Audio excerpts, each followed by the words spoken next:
Permisi Pak, perkenalkan nama saya Samuel Supriurban Tobing dengan NRP 50172510773. Di sini saya ingin meminta maaf Pak bahwa saya ada kendala KTM saya hilang. Jadi ini adalah berupa surat keterangan kalau misalnya menunjukkan KTM saya hilang.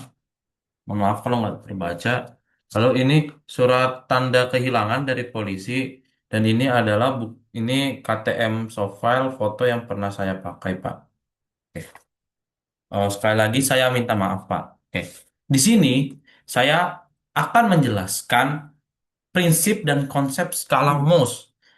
Bagaimana cara menggunakannya untuk mengidentifikasi mineral di lapangan serta studi kasus yang menunjukkan skala Mohs bukan hanya sekadar urutan angka 1 sampai 10, tetapi memiliki konsep yang cukup jauh dari itu. Nah, pertama, kita harus perlu memahami apa yang dimaksud dengan kekerasan mineral. Kekerasan mineral ini adalah sebagai kemampuan suatu mineral untuk menahan goresan atau abrasi pada permukaannya. Jadi, yang diukur itu tuh bukan sekedar kuat mineral, tetapi bagaimana mineral tersebut dapat menahan benturan atau tekanan, melainkan seberapa sulit permukaannya digores oleh mineral lain. Contohnya itu intan, merupakan mineral paling keras di dunia menurut skala Mohs. Namun, intan tetap dapat pecah apabila terkena benturan pada arah tertentu karena memiliki bidang belahan yang sempurna.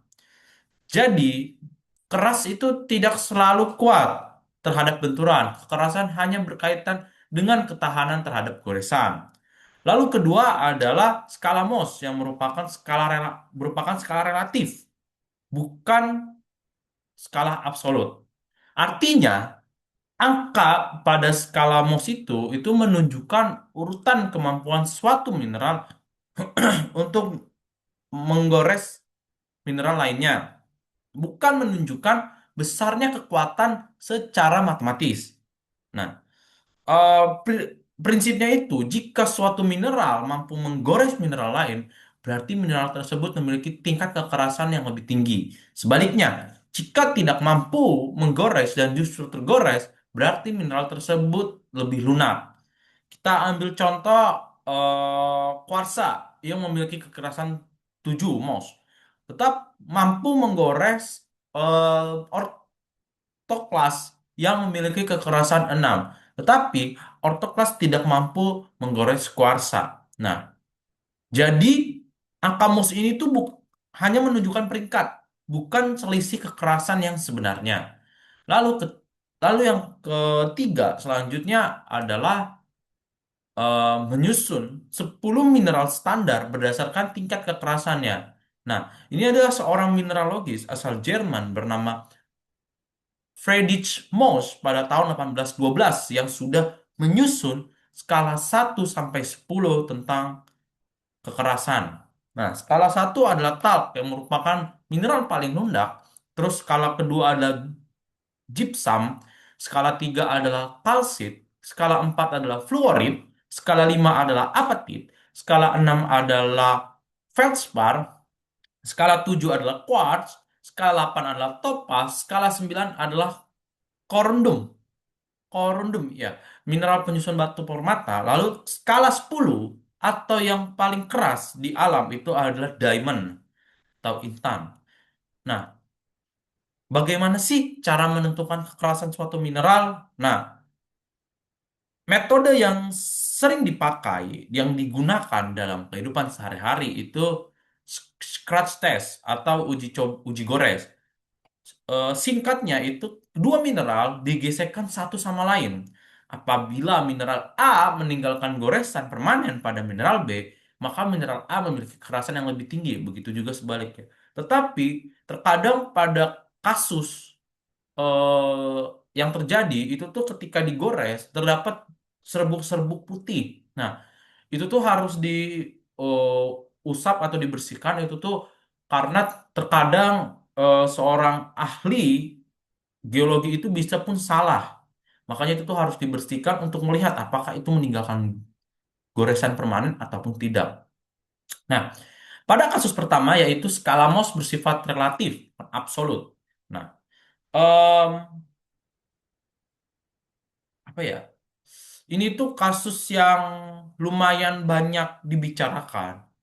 Eh, kalau misalnya kita lihat, contoh nilai kekerasan korundum itu nilai 9 dan intan atau diamond itu memiliki nilai 10. Maka intan hanya sedikit lebih keras daripada korundum. Padahal kenyataannya tidak seperti itu. Secara absolut, intan itu hampir 4 kali lipat lebih keras dibandingkan korundum. Jadi, walaupun angkanya selisih satu, perbedaan kekerasannya itu cukup besar. Eh, Ya, perbedaannya cukup besar. Sebaliknya, selisih kekerasan antara talk dengan gypsum atau gypsum dengan kalsit itu tuh jauh lebih kecil. Nah, berarti ini menunjukkan kalau peringkat skala Mohs ini itu hanya urutan doang, urutan peringkat, bukan menunjukkan besarnya kekerasan secara langsung. Karena itu kita tidak boleh mengatakan bahwa mineral dengan angka kekerasannya itu skala Mohsnya 8 itu hanya 2 kali lipat lebih keras daripada mineral dengan angka 4. Jadi itu tuh pernyataan yang tidak tepat. Lalu studi kedua, identitas mineral di lapangan. Dalam kondisi praktikum di laboratorium itu biasanya tersedia satu set mineral standar MOS, tapi ketika di lapangan terkadang tidak membawa kotak mineral. Jadi, bagaimana caranya mengidentifikasinya? Itu bisa lewat kuku manusia yang memiliki kekerasan sekitar 2,5 mos. Jika mineral dapat digores oleh kuku, maka kekerasannya itu kurang dari 2,5. Lalu kemudian ada koin tembaga yang kekerasannya sekitar 3. Jika di bawah itu, maka dapat digoreng. Jika dapat digores oleh koin tembaga, maka kekerasannya itu di bawah itu. Lalu pisau lipat, itu kekerasannya 5,5. Jika mineral dapat digores oleh pisau, maka kekerasannya itu berada di bawah 5,5. Nah, lalu ada juga pecahan kaca atau kikir baja dengan kekerasannya 6,5. Nah, dan lain-lain. Nah, contohnya seperti kuarsa yang memiliki kekerasan 7, yang dapat dengan mudah itu tuh menggores kaca. Nah, skala MOS itu tuh selain digunakan untuk identifikasi mineral, banyak manfaat dalam bidang geologi dan teknik. Misalnya untuk menentukan ketahanan batuan, pelapukan, dan abrasi. Nah, ini tuh kalau di bidang pertambangan itu mengenai kekerasan mineral yang digunakan untuk memilih jenis alat penghancur batuan yang sesuai. Sedangkan pada industri material, itu tuh kekerasannya itu menjadi pertimbangan dalam pemilihan batuan, bangunan, bahan abrasi, dan lain-lain. Jadi kesimpulannya, kekerasan mineral adalah kemampuan suatu mineral untuk menahan goresan pada permukaan, bukan kemampuan untuk menahan benturan. Jadi eh, sekian dari saya. Terima kasih. Mohon maaf jika ada salah kata. Eh, Terima kasih kembali, Pak.